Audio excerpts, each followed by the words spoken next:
Magandang oras mga ka-good news. Ito ang hindi nakikita ng karamihan ng mga Pilipino na mga anti-Marcos. Hindi natin alam na noong nakaraang taon ay halos nabayaran lahat ng utang natin.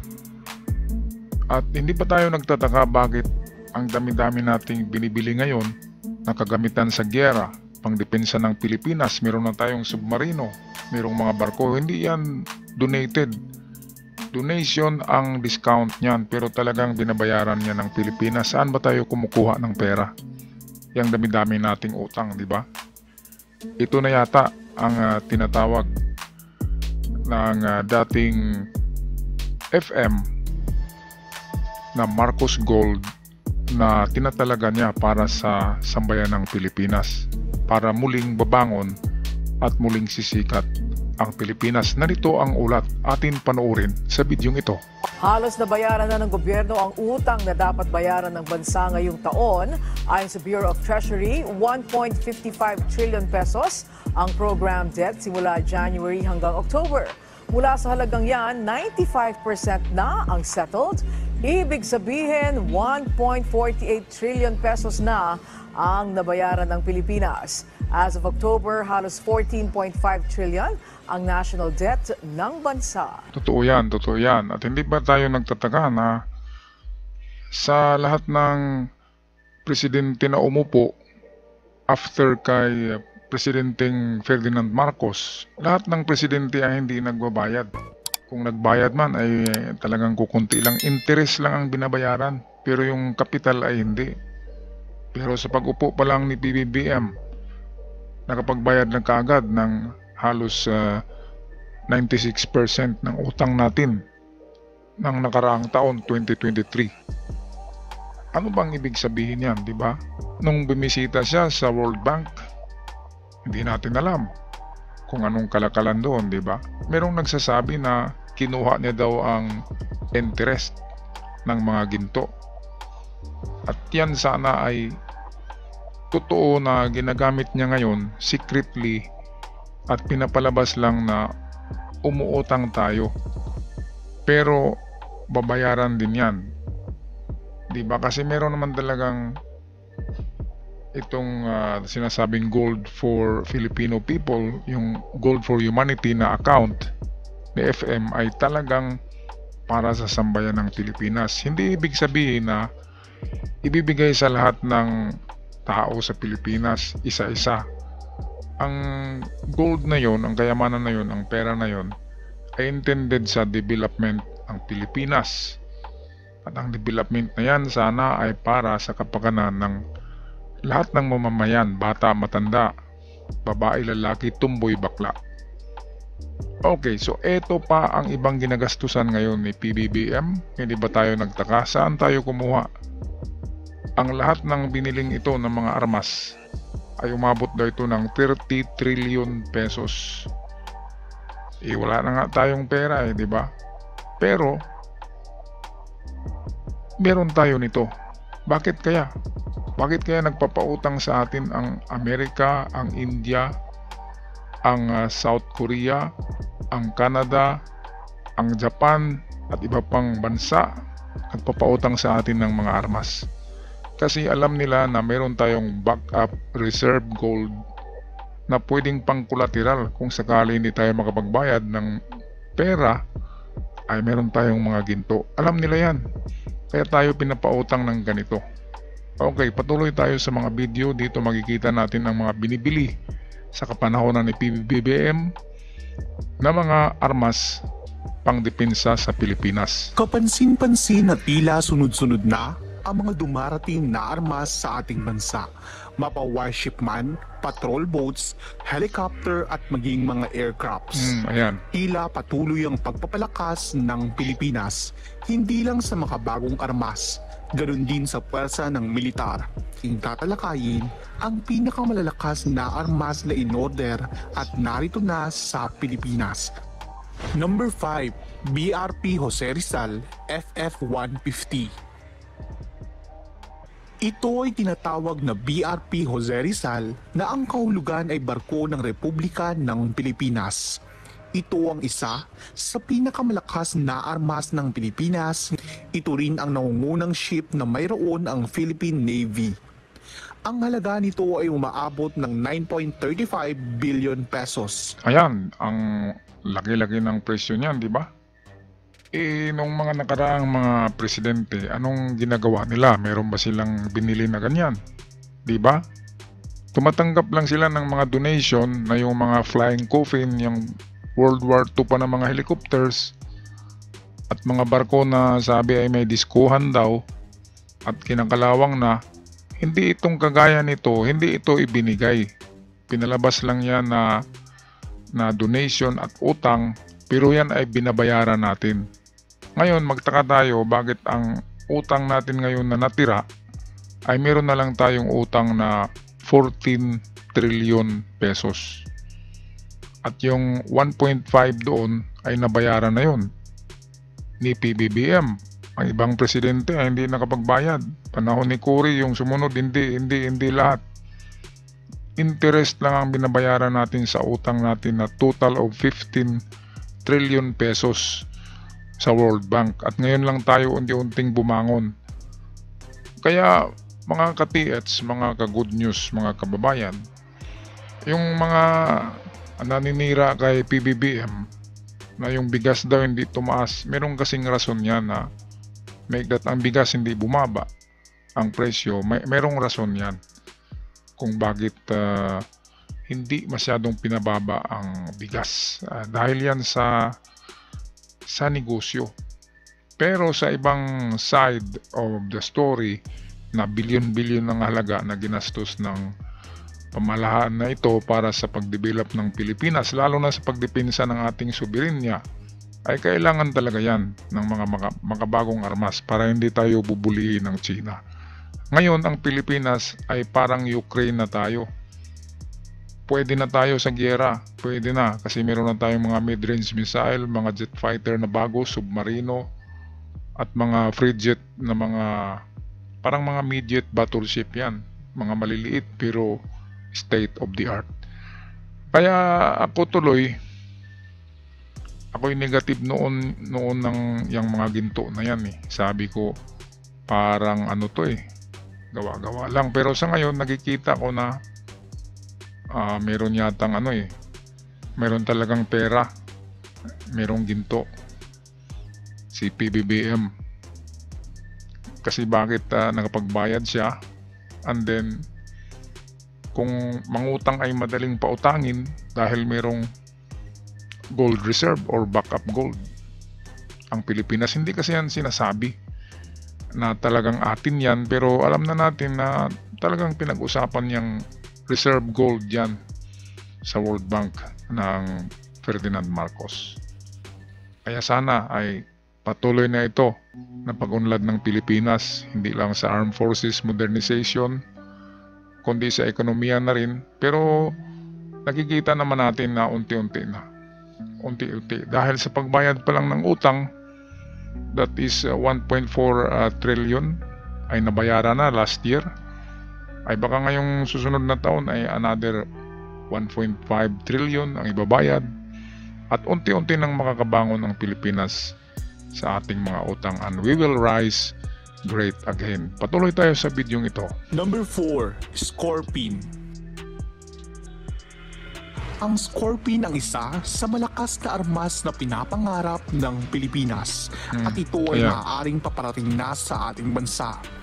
Isa sa posibleng maging kauna-unahang nating submarine ay ang Scorpene ng France. Ito ay isang uri ng diesel-electric attack submarine na dinevelop ng France Naval Group. Base sa nakalap ko na impormasyon ay aabot ng $450 million ang magiging presyo ng isang submarine na ito. Ang origin ng ganitong uri ng armas ay nanggaling sa South Korea. Ito ay isang multiple rocket launcher. Balikan natin yung submarino, $450 million. Sa piso yan, trilyon na yan, di ba? So madagdagan na naman ang utang natin ng 1 trilyon. Pero hindi nagpapautang yung France kung wala tayong pambayad. Alam nila na meron tayong pambayad. Meron tayong backup gold. At kahit sa ating pera ay kukunti lang ang ating pera, di ba? Ang printed bills natin kukunti lang, pero ang ating backup gold ay mas marami pa. Kaya nga luluhod ang Amerika sa atin pagdating ng araw kapag makuha na natin ng mga ginto na nakadeposito diyan sa World Bank, ay luluhod ang Amerika. Dahil wala ng ginto ang Amerika, halos 3/4 ng ginto diyan ay sa Pilipinas. Yun ang mga sabi ng may mga alam sa kwento na ganito. At ang Amerika ay nagpiprinta lang yan ng kanilang pera, ngunit hindi sa kanila yung backup gold. Kaya yan, kapag may balik na yan sa Pilipinas, naku, ang Pilipinas ang magiging susunod na Amerika sa buong Asia. At yung China na yan ay sasaludo yan sa atin, mga katiyats. Mga kababayan, patuloy tayo sa video na nagpapatunay na talagang patungo na tayo sa destinasyon kung saan tayo titingala sa atin, titingin sa atin ang buong mundo. At ito ang pangatlo sa pinakamalakas na armas na paparating na sa Number 2, Sabra Askov 2 Battle Tank. Ito ang isa sa pinakabago at malakas na armas ng Pilipinas. Ang Sabra Askov 2 Battle Tank ay isang light tank destroyer na gawa mula sa Israel. Ito ay armado ng 105mm main armament cannon. Ang nunguna sa ating listahan na pinakamalakas na armas na in-order at narito na sa Pilipinas ngayong 2023, Number 1, BrahMos missile. Ito ang pinagagrabe. Dito nga natakot ang China dahil kumuha tayo ng BrahMos. Ito kasing BrahMos, ito ay hindi ito supersonic ha, ito ay hypersonic. Mas mabilis pa ito sa speed ng mga jet fighter kasi hypersonic na siya. At mabilis pa ito sa mga ordinaryong missiles. At malalayo ang marating nito. Kayang abutin nito ang coastal ng mainland China. Yung kanilang mga dalampasigan ay pwedeng aabutin nito kapag dineploy yan doon sa Spratlys Island. Kapag doon yan tinarget, aabutin ang China niyan. Kaya takot ang China diyan sa BrahMos kasi ang lalaki ng mga yan. At marami tayo niyan. Nag-order pa nga tayo ng pangalawang batch niyan. Ngayon, bakit tayo binibintahan ng India? Kasi negosyo yan. Ang BrahMos ay gawa yan sa partnership ng India at Russia. Ang technology na yan ay Russia and India. Magkaibigan kasi yan, ang India at Russia. At ngayon, bininta sa Pilipinas, hindi yan binigay bininta yan. Saan tayo kumuha ng pera? Hindi ba? Pero kay PBBM ay madali lang. Maraming lumapit kay PBBM. Kahit ang richest billionaire in the world, Elon Musk, yung may-ari ng SpaceX, ay nagkipagkita yan kay PBBM ng sikreto lang at maglagay yan dito ng kanyang kumpanya, yung Tesla at yung kanyang SpaceX at Starlink. Kasi alam ni Elon Musk na ang Pilipinas ang susunod na Amerika, kaya dito na siya nag-invest. Hindi makapaniwala, no? By next vlog, akin tatalakayin yan kung bakit si Elon Musk ay nag-invest sa Pilipinas. Hindi natin yan alam, pero nandiyan na yan. Nag-umpisa na ang project ni Elon Musk dito sa Pilipinas kasi nakikita niya na ang Pilipinas is a rising country in the Pacific. Okay? Patuloy tayo sa video. Hindi mapagkakaila na ito ay isa sa mga pinakapopular na malakas na armas na mayroon ang India. Ito ay resulta ng pakikipagsapalaran ng Russia at India sa paggawa ng mga makabagong armas upang palakasin ang pwersa ng kanilang bansa. Ito ay isang medium-range ramjet supersonic cruise missile. Mayroon itong haba na umaabot na 8.4 meters at bigat na 3,000 kilograms. Sa sistemang private-public partnerships, makakatanggap ang gobyerno ng tulong suporta, pinansyal o pondo in the form of guaranteed loans na ginagarantiyahan ng mga ginto at iba pang assets at mga grants galing sa mga profits na kinita ng mga gold investments na ito mula sa mga pribadong korporasyon. Ito ang sinabi ko kanina, itong bakit tayo nagkaroon ng grants na pinapautang tayo ng iba't ibang bansa sa pagbili niyang mga armas natin.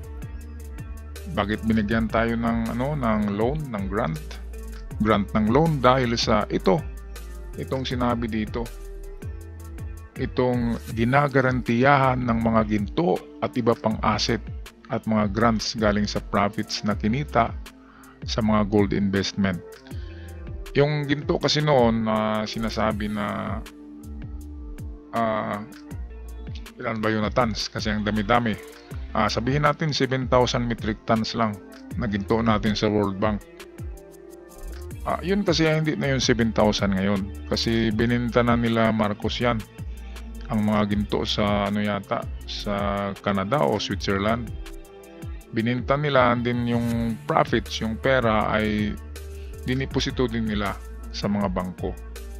Kaya yun, may mga tubo na yun ngayon. Kaya sa mga tubo pa lamang ng mga investment na yun, dahil sa ginto ng Marcos Gold, ay ito na yung ginagamit ngayon natin secretly. Hindi naman pwedeng sasabihin ni BBM na nabuksan ko na ang Gold for Humanity at ibibili natin ng armas. Hindi ganyan kabubo si PBBM. Dinadaan niya yan sa mga loan, sa mga utang, pero alam niya na babayaran niya yan in partnership with the Philippine money. Yung pera natin sa pamahalaan ay dadagdagan niya yan, kasi interest lang kahit interest lang ng mga gold investment noon ng kanyang ama, kahit interest lang ang igagastos niya at hindi yung pinakabuo, ay pwede nang makakatulong talaga sa ating bansa. Patuloy tayo. Foreign banks and institutions. Marahil kasali na dito ang Marcos Foundation na sinabi ni Pangulong Marcos noon na kanyang itinalaga upang tulungan ang sambayan ng Pilipino pagdating ng taktang panahon. Habang linalatag ang mga plano at minamarkahan ang ating mga dapat marating sa mga susunod na buwan, wala akong kaduda-duda na magagawa lahat ito. Maliwanag sa akin, walang kakulangan sa galing ng Pilipino. Nakakatiyak pati ako na walang imposible sa ating mga pangarap para sa bayan. Ganda ng mga sinabi na ito ni PBBM. Maganda. Nakapagbigay ng inspirasyon para sa mga young generation na Filipinos. Sabi natin ang yaman na magbabangon sa atin. Maraming salamat sa inyong walang sawang pagsuporta. Okay, maraming salamat din sa inyo, PBBM. Sana ay magpatuloy ang mga magandang gawain. At hanggang sa muli mga kababayan, ako'y magpaalam na God bless the Philippines.